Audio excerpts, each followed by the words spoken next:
TIFU by drinking too much water before donating plasma.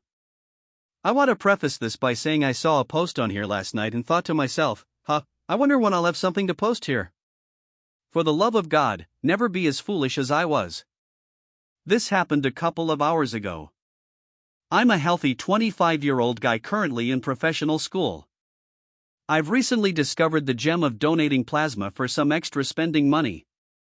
It helps me feel a little better considering my loans are astronomical.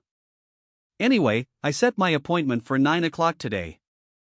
I slept in until roughly 8:20 to give myself just enough time to get ready and then drive 20 minutes to the donation center. Since my last drink of water was the night before, I made sure to chug the remainder of my water bottle to help my donation go faster. That was roughly 24 ounces. For those unfamiliar, the process of donating plasma takes around an hour, and drinking water speeds up the process. Being hydrated equals juicy blood equals less time to reach the goal volume. Importantly, once they put the needle in your arm, you're pretty much stuck there until the donation ends. For my very first donation, I didn't pee before I got the needle in, and I ended up fighting for my life. It only takes one near-piss experience to remind you to pee beforehand in the future. Today was no different. I peed right before I sat down to start the donation. The phlebotomist hooked me up, and I started watching the next episode of The Mandalorian. All was well. Until about 30 to 35 minutes later. I suddenly realized I would be having a repeat of the first time. I guess the 24 ounces had started to reach my bladder. I must have only peed out what I had from last night. I tried my best to focus on the show and wiggle my feet to distract myself. The show ended and I was left to consider the gravity of my situation. I was around 2/3 through donating, so probably another 20 minutes. I had already been clenching my teeth for 15 minutes. I was struggling so bad I just sat there in silence and prayed I would have the bladder of a warrior today. Now you ladies might not have ever considered that guys have a secret pee-proof technique. Simply grab your penis and you can manually keep urine from leaking.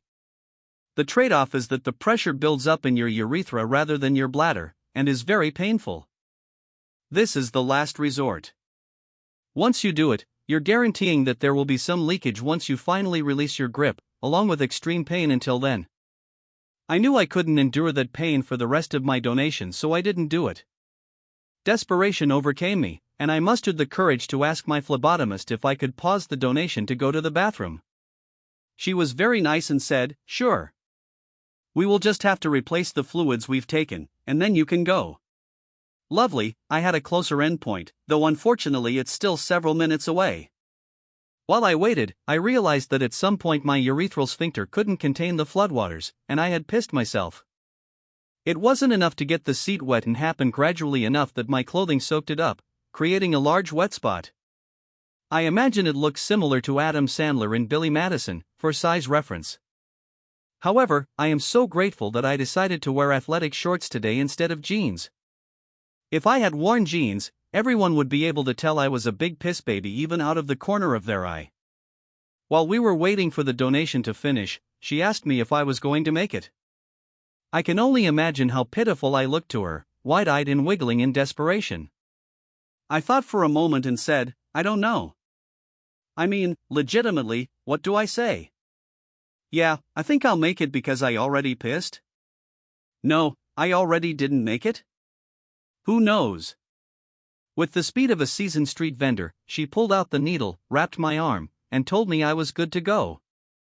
I discreetly dashed to the bathroom and, lo and behold, I didn't have to pee that badly. Through the mirror, the spot was only mildly visible, so maybe I escaped unnoticed. I went back to my station and the phlebotomist told me I'm done even though we stopped the donation early. I'm grateful for that, but I wish I had realized that before I made one final sweep through the building with my pee-pee pants. To make matters worse, our washing machine broke down last week. Thankfully, my neighbor was a saint and happily agreed to let me use hers. I'm already laughing and cringing at the memory of today. It's a funny story to tell, and I guess I can relate to my future kids by telling them I wasn't potty trained until I was 25 years old. TLDR, I drank a bunch of water before donating plasma, and despite peeing right before it started, I ended up pissing on myself and had to stop donating early. My washing machine is also broken, so I had to use my neighbor's. If you liked this video, make sure you hit the like button and comment down below your thoughts. Also don't forget to subscribe and hit the notification bell for more videos like this.